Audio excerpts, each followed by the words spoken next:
Tatlong bagay na dapat mong i-consider kapag bago ka pa lang sa paghahanap ng iyong health card. Number 1, ano ba yung mga benepisyo na makukuha mo sa mapipili mong health card? Kailangan alam natin magkano ba yung total coverage natin per illness per member per year na magagamit natin for our consultation, outpatient laboratories at kasama na rin ang ating hospitalization.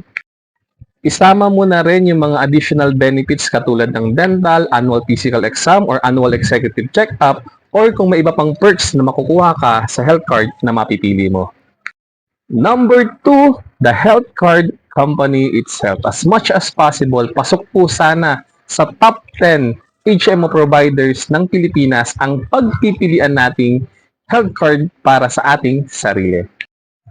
We can also consider yung network ng HMO company or kung gaano ba kalaki yung pag-aari ng isang HMO company. You can check this through Insurance Commission website. And also, mas maganda sana yung health card company na pipiliin mo may mga sariling owned clinic or freestanding clinic.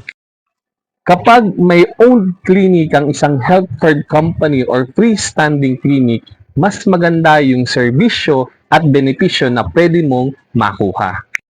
Number 3, the health card account officer or the health card account agent. Bakit po importante ito? Because the health card account officer ang tutulong sa iyo at mag-guide sa iyo paano ko ba makukuha yung magandang benepisyo ng isang health card at paano ko ba mahahanap ang isang magandang health card company para sa aking sarili. And lastly, ang health card account officer ang magbibigay sa iyo ng serbisyo para ma-enjoy mo ang benepisyo ng iyong health card sa isang health card company. This is Coach JV, and if you have more questions about health card, feel free to send me a message at tutulungan kitang mahanap ang health card na merong magandang benepisyo para sa iyo.